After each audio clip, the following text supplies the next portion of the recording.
Guys, you can't focus on two things at the same time. You understand? You have a teenage pregnant, you are pregnant and you are going to school. Sometimes pregnant, sometimes it will affect other children. You know that at class, because guys, when you want to study, why are you forcing yourself to have boyfriends? You know that you want to focus with school. You understand?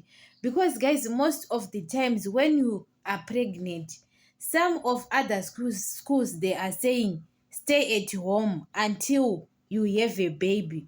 Because guys, when you are pregnant, most of the times it will affect other children at school. You know that when you are pregnant, some of the kids they are sleeping.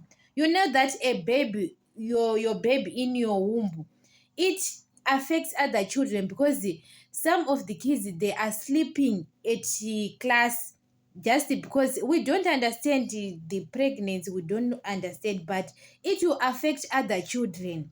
The important thing when you are pregnant, stay at home first, because guys, you can't focus on two things. Why are you want to have a child, you want to study? It will not, guys,